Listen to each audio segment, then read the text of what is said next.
2026 സ്വാതന്ത്ര്യദിന ക്വിസിലേക്ക് എല്ലാവർക്കും സ്വാഗതം. വളരെ പ്രധാനപ്പെട്ട ധാരാളം ചോദ്യങ്ങൾ ഈ ക്വിസിൽ ഉൾപ്പെടുത്തിയിട്ടുണ്ട്. എല്ലാവരും നന്നായിട്ട് പഠിച്ച് 1, 2, 3 സ്ഥാനങ്ങൾ വാങ്ങിക്കണം. അപ്പോൾ നമുക്ക് വേഗം ക്വിസിലേക്ക് കിടക്കാം. ഒന്നാമത്തെ ചോദ്യം, 1947 ഓഗസ്റ്റ് 15 അർദ്ധരാത്രിയിൽ ഇന്ത്യക്ക് സ്വാതന്ത്ര്യം ലഭിച്ചത് ഏത് രാജ്യത്തിൽ നിന്നുമായിരുന്നു? ഉത്തരം ബ്രിട്ടനിൽ നിന്നും. അടുത്ത ചോദ്യം, ഇന്ത്യക്ക് സ്വാതന്ത്ര്യം ലഭിക്കുമ്പോൾ ബ്രിട്ടീഷ് പ്രധാനമന്ത്രി ആരായിരുന്നു? Tony Blair, B Clement Attlee, C Winston Churchill, D Margaret Thatcher. ഉത്തരം ബി ക്ലെമൻ്റ് ആറ്റ്ലി. അടുത്ത ചോദ്യം, ഇന്ത്യയുടെ ദേശീയ പതാക രൂപകൽപ്പന ചെയ്തത് ആരാണ്? Option A Sarojini Naidu, option B Rabindranath Tagore, option C Pingali Venkayya, option D Bankim Chandra Chatterjee. ഉത്തരം സി പിംഗലി വെങ്കയ്യ. അടുത്ത ചോദ്യം, ബ്രിട്ടീഷുകാർക്കെതിരെ ഇന്ത്യയിൽ നടന്ന ആദ്യത്തെ വലിയ സംഘടിത വിപ്ലവം ഏതായിരുന്നു? ഓപ്ഷൻ എ 1857 ഒന്നാം സ്വാതന്ത്ര്യ സമരം, ഓപ്ഷൻ ബി 1921 മലബാർ ലഹള, ഓപ്ഷൻ സി 1757 പ്ലാസി യുദ്ധം, ഓപ്ഷൻ ഡി 1942 ക്വിറ്റ് ഇന്ത്യ സമരം. ശരി ഉത്തരം ഓപ്ഷൻ എ 1857 ഒന്നാം സ്വാതന്ത്ര്യ സമരം.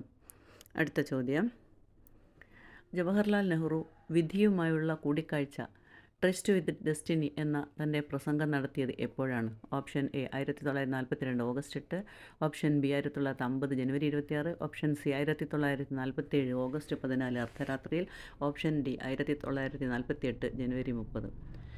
ഉത്തരം 1947 ഓഗസ്റ്റ് 14 അർദ്ധരാത്രിയിലാണ് പ്രസംഗം നടത്തിയത്. അടുത്ത ചോദ്യം, ക്വിറ്റ് ഇന്ത്യ പ്രസ്ഥാനം ആരംഭിച്ച വർഷം ഏതാണ്? 1942 ഓഗസ്റ്റ് 8. ഏത് വർഷമാണ് ജാലിയൻ വാലാബാഗ് കൂട്ടക്കൊല നടന്നത്? ഉത്തരം 1919 ഏപ്രിൽ 13. അടുത്ത ചോദ്യം, ഗാന്ധിജി ഉപ്പുകുറുക്കൽ സത്യാഗ്രഹം ആരംഭിച്ച ആശ്രമം ഏതാണ്? ഉത്തരം സബർമതി ആശ്രമം. ഗുജറാത്തിലെ സബർമതി ആശ്രമത്തിൽ നിന്നുമാണ് ഉപ്പ് കുറുക്കൽ സത്യാഗ്രഹത്തിൻ്റെ ആരംഭം.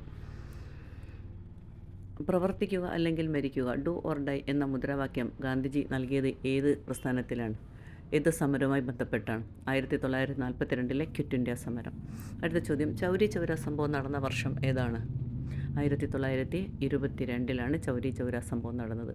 അടുത്ത ക്വസ്റ്റ്യൻ, ബംഗാൾ വിഭജനം നടന്ന വർഷം ഏതാണ്? ബംഗാൾ വിഭജനം നടപ്പിലാക്കിയ വൈസ്രോയി ആരായിരുന്നു? 1905 കഴ്സൺ പ്രഭു ബംഗാൾ വിഭജനം നടത്തിയത്. അടുത്ത ചോദ്യം, സൈമൺ കമ്മീഷൻ ഇന്ത്യയിലെത്തിയ വർഷം ഏതാണ്? സൈമൺ കമ്മീഷൻ ഇന്ത്യയിലെത്തിയത് 1928. അടുത്ത ചോദ്യം, ഇന്ത്യൻ നാഷണൽ കോൺഗ്രസ് ആദ്യമായി പൂർണ്ണ സ്വരാജ് ലക്ഷ്യമായി പ്രഖ്യാപിച്ച സമ്മേളനം ഏതായിരുന്നു? ഇന്ത്യൻ നാഷണൽ കോൺഗ്രസ് ആദ്യമായിട്ട് പൂർണ്ണ സ്വരാജ് പ്രഖ്യാപനം നടത്തിയത്, പ്രമേയം പാസ്സാക്കിയത് 1929 ലാഹോർ കോൺഗ്രസ് സമ്മേളനത്തിലായിരുന്നു. അടുത്ത ചോദ്യം, പൂർണ്ണ സ്വരാജ് പ്രമേയം പാസ്സാക്കുമ്പോൾ ഇന്ത്യൻ നാഷണൽ കോൺഗ്രസിൻ്റെ പ്രസിഡന്റ് ആരായിരുന്നു? പൂർണ്ണ സ്വരാജ് പ്രമേയം പാസ്സാക്കുമ്പോൾ ഇന്ത്യൻ നാഷണൽ കോൺഗ്രസിൻ്റെ പ്രസിഡന്റ് ജവഹർലാൽ നെഹ്റു ആയിരുന്നു. അടുത്ത ചോദ്യം, ഇന്ത്യൻ നാഷണൽ കോൺഗ്രസ് ഏത് ദിവസമാണ് ആദ്യമായി സ്വാതന്ത്ര്യദിനമായി ആചരിച്ചത്? ഇന്ത്യൻ നാഷണൽ കോൺഗ്രസ് 1930 ജനുവരി 26 ആദ്യമായിട്ട് സ്വാതന്ത്ര്യദിനമായി ആചരിച്ചത്. അടുത്ത ചോദ്യം, ഒന്നാം വട്ടമേശ സമ്മേളനം നടന്ന വർഷം ഏതായിരുന്നു? ഒന്നാം വട്ടമേശ സമ്മേളനം നടന്നത് 1930. അടുത്ത ചോദ്യം, ഗാന്ധിജി പങ്കെടുത്ത ഒരേയൊരു വട്ടമേശ സമ്മേളനം ഏതായിരുന്നു? ഗാന്ധിജി പങ്കെടുത്ത ഏക വട്ടമേശ സമ്മേളനം 1931 നടന്ന രണ്ടാം വട്ടമേശ സമ്മേളനമായിരുന്നു. അടുത്ത ചോദ്യം, ഭഗത് സിംഗ്, രാജ്ഗുരു, സുഖ്ദേവ് എന്നിവരെ തൂക്കിലേറ്റിയത് ഏതു വർഷമായിരുന്നു? ഭഗത് സിംഗ്, രാജ്ഗുരു, സുഖ്ദേവ് എന്നിവരെ തൂക്കിലേറ്റിയത് 1931 മാർച്ച് 23. അടുത്ത ചോദ്യം, ആസാദ് ഹിന്ദ് ഫൗജ് INA സ്ഥാപിച്ചത് ആരാണ്? ആസാദ് ഹിന്ദ് ഫൗജ് അഥവാ INA സ്ഥാപിച്ചത് ആരാണ്? റാഷ് ബിഹാരി ബോസ് ആണ് INA സ്ഥാപിച്ചത്. പിന്നീട് ഇതിൻ്റെ നേതൃത്വം സുഭാഷ് ചന്ദ്രബോസ് ഏറ്റെടുക്കുകയായിരുന്നു. സുഭാഷ് ചന്ദ്രബോസ് രൂപീകരിച്ച രാഷ്ട്രീയ പാർട്ടി ഏതാണ്? ഫോർവേഡ് ബ്ലോക്ക് ആണ് സുഭാഷ് ചന്ദ്രബോസ് രൂപീകരിച്ച രാഷ്ട്രീയ പാർട്ടി. അടുത്ത ചോദ്യം, ഡൽഹി ചലോ, ദില്ലി ചലോ, ജയ് ഹിന്ദ് എന്നീ മുദ്രാവാക്യങ്ങൾ മുഴക്കിയതാരാണ്? സുഭാഷ് ചന്ദ്രബോസ്. സ്വരാജ് എൻ്റെ ജന്മാവകാശമാണ്, ഞാനത് നേടുക തന്നെ ചെയ്യും എന്ന് പ്രഖ്യാപിച്ചതാരായിരുന്നു? ബാലഗംഗാധര തിലക്. അടുത്ത ചോദ്യം, ഇൻകിലാബ് സിന്ദാബാദ് എന്ന മുദ്രാവാക്യം ജനപ്രിയമാക്കിയത് ആരായിരുന്നു? ഇൻകിലാബ് സിന്ദാബാദ് എന്ന മുദ്രാവാക്യം ജനപ്രിയമാക്കിയത് ഭഗത് സിംഗ് ആയിരുന്നു. അടുത്ത ചോദ്യം,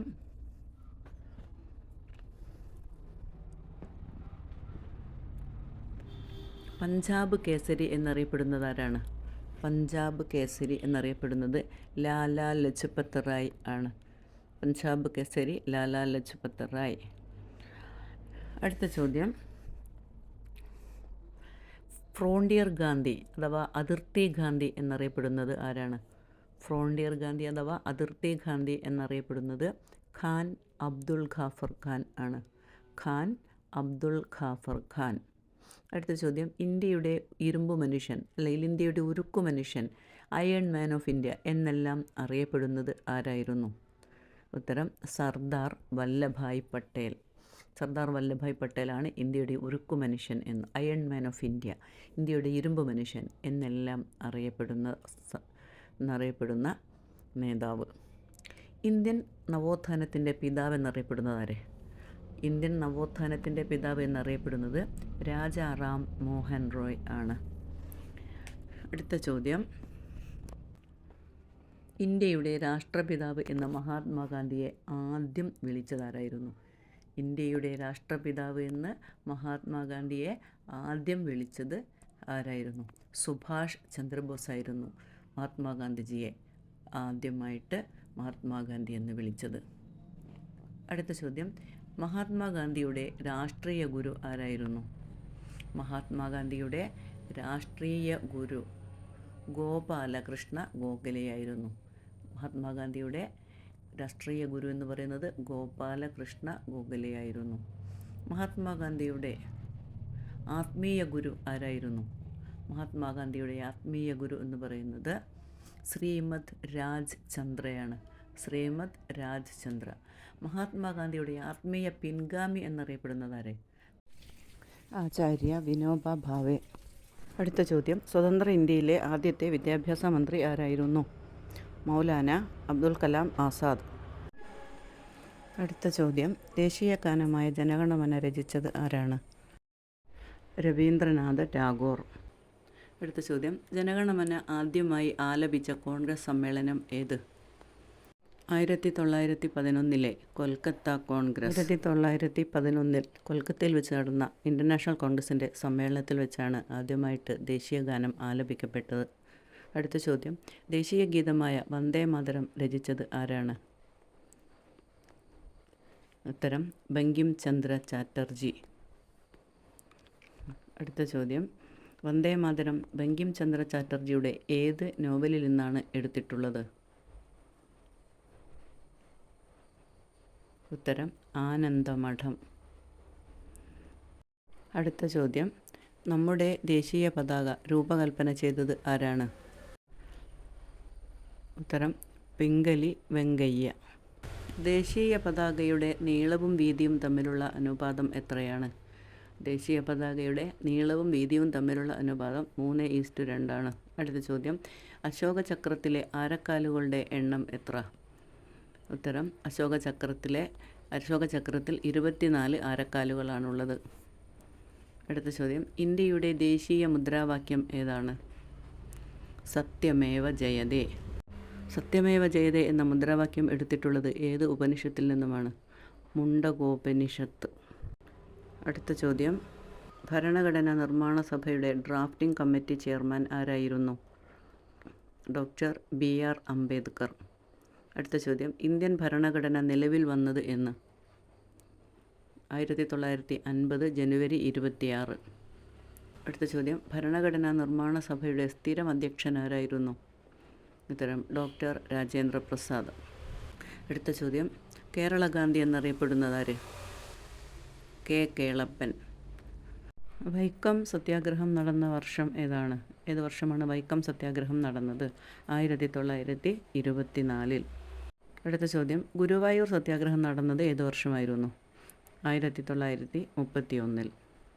അടുത്ത ചോദ്യം, കേരളത്തിലെ ഉപ്പു സത്യാഗ്രഹത്തിൻ്റെ പ്രധാന കേന്ദ്രം ഏതായിരുന്നു? പയ്യന്നൂർ. കോഴിക്കോട് നിന്ന് പയ്യന്നൂരിലേക്ക് ഉപ്പു സത്യാഗ്രഹ ജാഥ നയിച്ചത് ആരായിരുന്നു? കേളപ്പൻ. പഴശ്ശിരാജ ബ്രിട്ടീഷുകാർക്കെതിരെ നടത്തിയ സമരങ്ങൾ ഏതു പേരിലാണ് അറിയപ്പെടുന്നത്? ഉത്തരം കോട്ടയം യുദ്ധങ്ങൾ അല്ലെങ്കിൽ കുറിച്യക്കലാപം. അടുത്ത ചോദ്യം, പഴശ്ശിരാജ മരണമടഞ്ഞത് ഏത് വർഷമായിരുന്നു? 1805 നവംബർ 30. അടുത്ത ചോദ്യം, വേലുത്തമ്പി ദളവ കുണ്ടറ വിളംബരം നടത്തിയത് എന്നാണ്?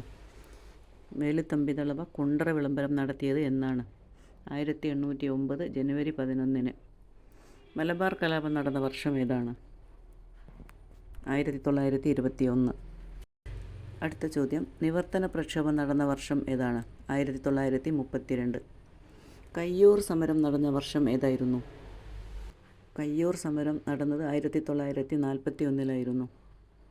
ഇത്രയും ചോദ്യങ്ങളാണ് ഈ ഭാഗത്ത് ഉൾപ്പെടുത്തിയിരിക്കുന്നത്.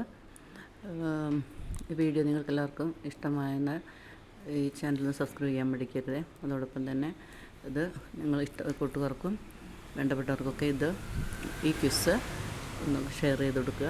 നിങ്ങളുടെ അഭിപ്രായങ്ങൾ കമൻറ്റ് ബോക്സിൽ രേഖപ്പെടുത്തുക, ലൈക്ക് ചെയ്യുക. ഓക്കെ, ഈ വീഡിയോ ഇഷ്ടമായാൽ സബ്സ്ക്രൈബ് ചെയ്യുക. ഒരിക്കൽ കൂടി പറയുകയാണ്, വീഡിയോ ഇഷ്ടമായെങ്കിൽ നിങ്ങൾ സബ്സ്ക്രൈബ് ചെയ്യണേ. Thanks for watching. അടുത്ത വീഡിയോയുമായിട്ട് കാണുന്നവരേക്കും ബൈ.